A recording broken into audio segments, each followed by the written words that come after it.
Hi, my name is Bob Taylor. I'm your host today on this segment of Our Ventura TV. I'm here today with my guest, Bill Trester, and he's with an organization, Christian Love Gifts. Well, good afternoon, Bill. How are you today? I'm really good, Bob, and I appreciate this opportunity to spend some time with you. Well, I'm glad to have you here, Bill. I know we have a lot of mutual friends. Please tell me what Christian Love Gifts is all about. Christian Love Gifts is a nonprofit, and what we do is provide short-term medical missions and outreach to the Philippines. We were formed in 2008, and since that time we provided medical care to slightly over 16,000 people, and we've brought about 8,000 people to Christ. Wow, since 2008. Yeah, we've made 8 trips there, and what we do is we raise funds here we're non-denominational, so that we have outreach to many of the churches in Ventura County, but we also reach a lot of the unchurched and the people that have passion for orphans or the poor. And what our concept is that in the Philippines there's an island called Luzon. Northern Luzon is a very poor rural area, and they are hit by typhoons and a lot of natural disasters. And what we want to do is bring medical care to the people of Northern Luzon. And at the same time, while we're doing that, we evangelize. So we bring people to Christ. Okay, now, I was reading on Facebook just the other day, Bill, just after we first talked, I saw a thing about you on Facebook, and you were collecting skateboard wheels. Yes. For kids. Now, what's that got to do with medical, and what's that have to do with your mission? Okay, we started as medical missions, but then the Lord has said, hey, you know, I'm bigger than that. And so we respond, and we collect toys, clothing, skateboards, Bibles, food for the poor in the Philippines. And we have a shipper that will transport it from Camarillo to Luzon. And we have formed a partnership with a pastoral team there named Solomon and Elizabeth Ventura. And it's interesting that the last name is Ventura, right? No relation of any kind. No. And when my wife Vail and I formed Christian Love Gifts, we said that we will take care of all the overhead costs, administrative costs. So what we do is, if anybody donates anything to us, including the skateboards you're talking about, what we do is we ship them to Pastor Solomon and Elizabeth, and they take care of the distribution to the poor and needy in the Philippines. Now, we have a particular heart for children, and one of the things that Solomon and Elizabeth do is they formed an orphanage. So they have orphans that they pull in from all over the Philippines, and in fact there's 67 dialects taught in the Philippines. You go to the orphanage, you hear this dialect or that dialect. But the one thing that's unique about the orphanage is they take the children, they're committed to giving them a schooling, clothe them, and prepare them to go out in society. So a lot of the collections that we have for clothing and school supplies are for the orphanage. And that it takes these, in the Philippines, I don't know how to say this exactly, but a lot of because it is such a third world country, if there's an orphan, if it's a girl, sometimes they are used for sexual bad practices. Yeah, we hear those horror stories. And if it's a guy, they have to become indentured servants out in the rice fields or something like that.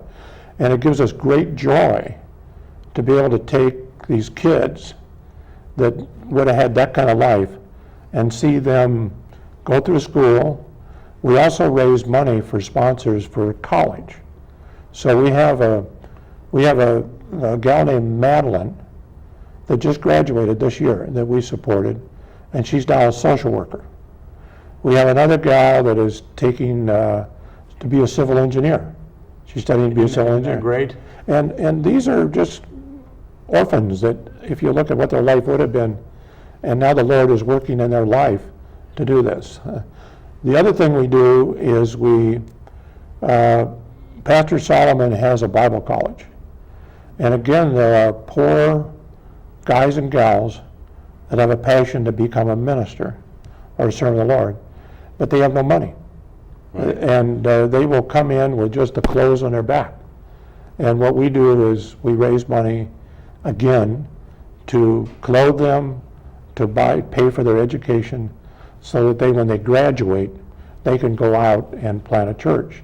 And again, all this is done in what we call the unreached area. Right, right. It's areas that you go into a barangay that is just a small rural area, primarily growing rice, or it's in the mountains. And there's no accommodations there. There's no water, there's no store, and they basically are just living off the land. And we have supporting these kids that come in, and then they'll go out and they'll plant a church. So then they will start putting in Christian values instead of some of the pagan values that are in these areas. Now, I want to back up on one thing you said earlier. You've partnered with a shipping company here, and the people out there, it's got to cost a bundle to ship stuff all the way to the Philippines. Yes. And you and your wife cover all of those costs? Every nickel. Not through the nonprofit, that's No. strictly on a personal basis. So every penny that goes to your nonprofit gets to the Philippines. I have to make sure I say this properly. The Lord was very beneficial to me during my professional career. And when I retired, my wife and I talked and said, okay, what are we going to do now? Because I could either play golf or do a lot of stuff. And we said, okay, the time has come to start giving it back. So what we do is, again, we guarantee to our supporters, every nickel that they give us is going to hit the ground in the Philippines. That's just amazing. And we have taken it on as a personal passion that we will cover all overhead costs. You know, the nonprofits that I've talked to and the ones we read about and that kind of thing, the best I have seen is the Salvation Army, and 90% of that goes to the underprivileged or those that they serve, and only 10% goes to administration. And you're saying 100% goes right to the Philippines, or where people are looking for it to go to. That's right. That's right. All overhead costs is borne by my wife and I. There's something else that we do that we believe that children need to have joy in their life. Yes. So we will go there and we will do a Jollibee trip. And Jollibee is like a McDonald's, if you don't mind me mentioning the name, but they serve chicken and rice. And what's significant about that is a lot of these kids will only have protein maybe once a week or maybe every 3 weeks. And when they go to a Jollibee, you just have to see the joy on their faces. Okay. I can see the gleam in your eye when you talk about it, Bill. Yeah. You're really passionate about that. Oh yeah. And the other thing we do is we have ice cream parties. Again, the kids don't get ice cream. And, Right. And so we have this outreach to orphans. We have outreach to the poor. And then when we're there, again, of course, we teach the word, both at local churches or wherever we happen to be, or in a lot of times we are like I hate to say this, the circus that's coming to town. Right. You know, these foreigners are coming. But what happens is there's so much love in the Philippine people for Americans that they come and then they're receptive to the word of the Lord. So that's how people come to Christ. Now, most of us, myself included, I knew the Philippines was impoverished, but I just didn't realize how bad things were until the typhoon hit a couple of years ago, or a year and a half ago. The typhoon, we were there, by the way. Oh, no kidding. It came in, it was the largest typhoon in the recorded history of the world. I think It had velocities of something like 270 miles per hour, in the center, and it killed thousands of people. Yeah. There was a tidal surge of 30 feet when it came ashore. We were in what was called Band 3. We were actually doing medical missions on that day. And we were in northern Luzon, and we were in what are called the third band. So we only had the rain. The only way I would describe it, it's like, say you're in a garage and somebody has a fire hose and is just putting water down, but it just stripped the crops. Right. And so again, that's part of our outreach, where we collect tools, we collect hammers, nails, to send over for them to rebuild their houses, for them to get another start, and to start from scratch. And I guess almost everything in the Philippines, in one way or another, has to be shipped in, just about everything. They don't That's have right. a lot of their own natural resources that, They have- at least not right during the real bad areas or That's real correct. impoverished areas. That's correct, that's correct. And they, but on the other hand, they live a simple life, maybe compared to us, but they're very family oriented. They're very loving and incredibly appreciative of anything that you do.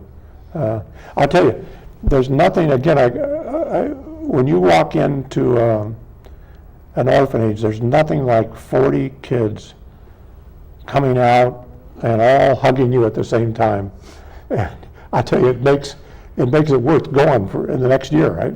It's kind of like wearing a Santa Claus suit walking into a little kid's party or something. Oh, yeah. Now, we're going again on January 15th, and we will go to 4 barangays that have not been reached before. So this will be the first time they will get medical care, first time doctor. See, by the way, I should stress this. The doctors, the nurses, and the dentists volunteer their time over there. Great. So there's no cost. Right. And you pay for everything else. we pay for the medicines, we pay for the logistical support, and, well, the medicines actually come from donations. Right. This is where our supporters donate. And we've gotten smarter as we go along. We used to buy American medicines. Doctors over there didn't know what they were. They couldn't read the labels. So now we funnel the money over there to Philippine doctors, and they order the medicines. So they know what medicines are needed in each area. I really hate to say this, Bill, but we're just about out of time. Well, boy, I tell you, time goes fast. Time sure does, doesn't it? So I'm sure there's a lot of people out there that really want to help, Bill. And Okay. How do people get a hold of you? Okay. They can either go on Google and Google Christian Love Gifts, and then that's the name of our organization. But to make sure Google finds us, say -Philippines, and you'll come up with a nonprofit called Christian Love Gifts. You can also go to Christian Love Gifts, all one word, .net, and that's our website. And there's a video there that shows everything we're doing, and it also shows what our passion is and how they can donate. If they want to contact me directly, and I'd love to have that happen, they can go to B, like in Bill, V, like in Vail, Trester, which is my last name, Trester, at Verizon.net. And I would love to hear to anybody that has a passion to help orphans, help the needy, provide medical care, or actually anybody who wants to go, they're welcome to come with us. So, Wow, quite a bit of information there. My name is Bob Taylor. I've been your host today. Thank you to Bill Trester for his wonderful talk about the Philippines. And until next time, this is Our Ventura TV.